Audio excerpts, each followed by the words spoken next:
জীবন যখন কষ্টে ভরে যায়, সব দরজা যখন বন্ধ মনে হয়, তখনও একটি দরজা খোলা থাকে, আল্লাহর দরজা। তুমি মানুষকে হারাতে পারো, কিন্তু আল্লাহকে কখনো হারাবে না।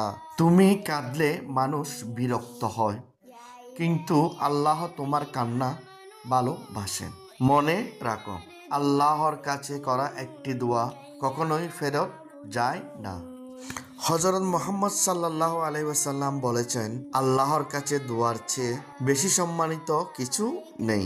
আজ থেকেই আল্লাহর দিকে ফিরে আসো, তিনি অপেক্ষা করছেন তোমার জন্য। আল্লাহ আমাদের সবাইকে হেদায়াত দান করুক। আমিন আমিন আমিন। আসসালামু আলাইকুম ওয়া রাহমাতুল্লাহি ওয়া বারাকাতুহু। সবাই ভালো থাকবেন এবং বেশি বেশি করে আমার জন্য দোয়া করবেন। আমার ভিডিও যদি ভালো লাগে সবাই কমেন্ট করে বলবেন। আল্লাহ হাফেজ।